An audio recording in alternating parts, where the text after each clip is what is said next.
श्री साई सच्चरित्र अध्याय 7 भाग 2 बाबा की सर्वव्यापकता और दयालुता। सन 1910 में बाबा दिवाली के शुभ अवसर पर धूनी के समीप बैठे हुए अग्नि ताप रहे थे तथा साथ ही धूनी में लकड़ी भी डालते जा रहे थे। धूनी प्रचंडता से प्रज्वलित थी। कुछ समय पश्चात उन्होंने लकड़ियां डालने के बदले अपना हाथ धूनी में डाल दिया। हाथ बुरी तरह से झुलस गया। नौकर माधव तथा माधव राव देश पांडे ने बाबा को धूनी में हाथ डालते देखकर तुरंत तोड़कर उन्हें बलपूर्वक पीछे खींच लिया। माधव राव ने बाबा से कहा, देवा, आपने ऐसा क्यों किया? बाबा सावधान होकर कहने लगे, यहाँ से कुछ दूरी पर एक लोहारिन जब भट्टी धोंक रही थी, उसी समय उसके पति ने उसे बुलाया। कमर से बंधे हुए शिशु का ध्यान छोड़कर वह शीघ्रता से दौड़कर गई। अभाग्यवश शिशु फिसलकर भट्टी में गिर गया। मैंने तुरंत भट्टी में हाथ डालकर शिशु के प्राण बचा लिए हैं। मुझे अपना हाथ जल जाने का कोई दुख नहीं है, परंतु मुझे हर्ष है कि एक मासूम शिशु के प्राण बच गए। कुष्ठ रोगी की सेवा। माधव राव देश पांडे के द्वारा बाबा का हाथ जल जाने का समाचार पाकर श्री नाना साहिब चांदोरकर बम्बई के सुप्रसिद्ध डॉक्टर श्री परमानंद के साथ दवाइयाँ, लेप, लेंट तथा पट्टियाँ आदि साथ लेकर शीघ्रता से शिरडी को आए। उन्होंने बाबा से डॉक्टर परमानंद को हाथ की परीक्षा करने और जले हुए स्थान में दवा लगाने की अनुमति मांगी। यह प्रार्थना अस्वीकृत हो गई। हाथ जल जाने के पश्चात एक कुष्ठ पीड़ित भक्त भागोजी शिंदे उनके हाथ पर सदैव पट्टी बांधते थे। उनका कार्य था प्रतिदिन जले हुए स्थान पर घी मलना और उसके ऊपर एक पत्ता रखकर पट्टी पूर्ववत कसकर बांध देना। घाव शीघ्र भर जाए, इसके लिए नाना साहिब चांदोरकर ने पट्टी छोड़ने तथा डॉक्टर परमानंद से जांच व चिकित्सा कराने का बाबा से बार बार अनुरोध किया। यहाँ तक कि डॉक्टर परमानंद ने भी अनेक बार प्रार्थना की, परंतु बाबा ने यह कहते हुए टाल दिया कि केवल अल्लाह ही मेरा डॉक्टर है। उन्होंने हाथ की परीक्षा करवाना अस्वीकार कर दिया। डॉक्टर परमानंद की दवाइयाँ शिरडी के वायुमंडल में न घुल सकी और न ही उनका उपयोग हो सका। फिर भी डॉक्टर साहब को अनुमति मिल गई। कुछ दिनों के उपरांत जब घाव भर गया, तब सब भक्त सुखी हो गए, परंतु यह किसी को भी ज्ञात न हो सका कि कुछ पीड़ा शेष रह गई थी या नहीं। प्रतिदिन प्रातःकाल वही कर्म, घृत से हाथ का मर्दन और पुनः कसकर पट्टी बांधना। श्री साईं बाबा की समाधि पर्यंत यह कार्य इसी प्रकार चलता रहा। श्री साईं बाबा सदृश्य, पूर्ण, सिद्ध और यथार्थ में उसको चिकित्सा की कोई आवश्यकता नहीं थी, परंतु भक्तों के प्रेमवश उन्होंने भागोजी की यह सेवा स्वीकार की। जब बाबा लेंडी को जाते तो भागोजी छाता लेकर उनके साथ ही जाते थे। प्रतिदिन प्रातःकाल जब वे बाबा धूनी के पास आसन पर विराजते, तब भागोजी वहां पहले से ही उपस्थित रहकर अपना कार्यभार संभाल लेते थे। भागोजी ने पिछले जन्म में अनेक कुछ पाप कर्म किए थे, इस कारण वे कुष्ठ रोग से पीड़ित थे।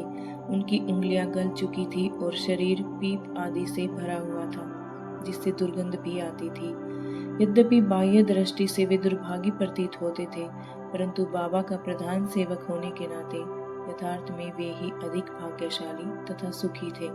उन्हें बाबा ने सानिध्य का पूर्ण लाभ दिया। बालक खापर्डे को प्लेग। अब मैं एक दूसरी अद्भुत लीला का वर्णन करूंगा। श्रीमती खापर्डे, अमरावती के श्री दादा साहिब खापर्डे की धर्मपत्नी, अपने छोटे पुत्र के साथ कई दिनों से शिरडी में थी।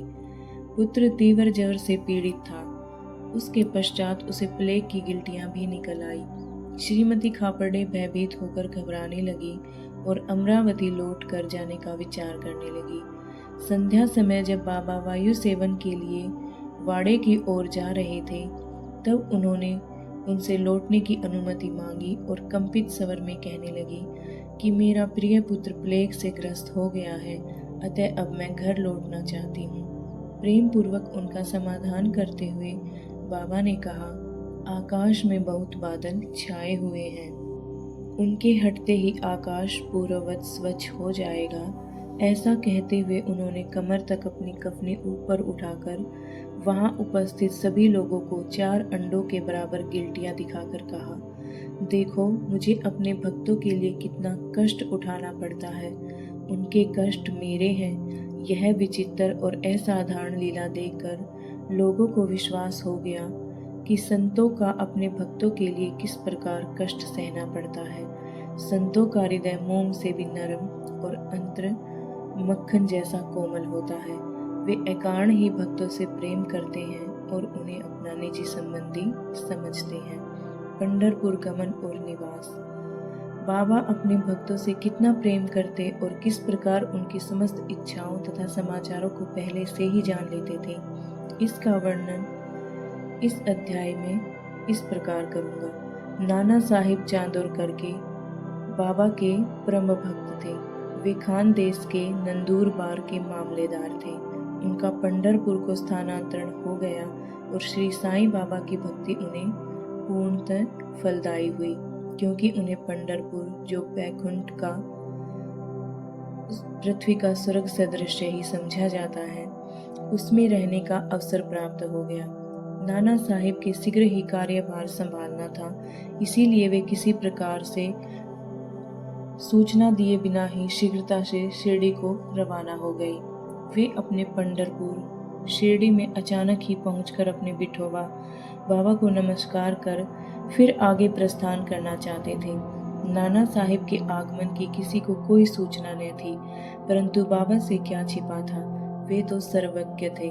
जैसे ही नाना साहिब नीम गांव पहुंचे, जो शिरडी से कुछ ही दूरी पर है, बाबा पास बैठे हुए महालसापति अप्पा साहिब सिंधे और काशीराम से वार्तालाप कर रहे थे। उसी समय मस्जिद में सतबत्ता छा गई और बाबा ने अचानक ही कहा, चलो चारों मिलकर भजन करें। पंढरपुर के द्वार खुल गए हैं। यह भजन प्रेम पूर्वक गावे। पंढरपुरला जायाचे जायाचे, तिथेज मजला रायाचे, तिथेज मजला रायाचे, घर ते माई रायाचे। सब मिलकर गाने लगे।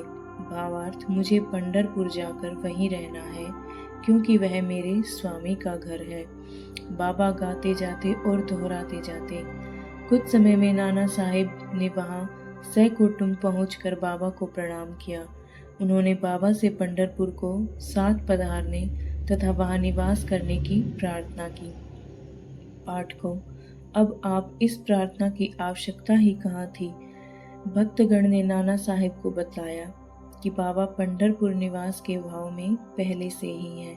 यह सुनकर नाना साहिब गर्वित हो गए और श्री चरणों पर गिर पड़े और बाबा की आज्ञा, उति और आशीर्वाद प्राप्त कर वे पंढरपुर को रवाना हो गए। बाबा की कथाएं अनंत हैं।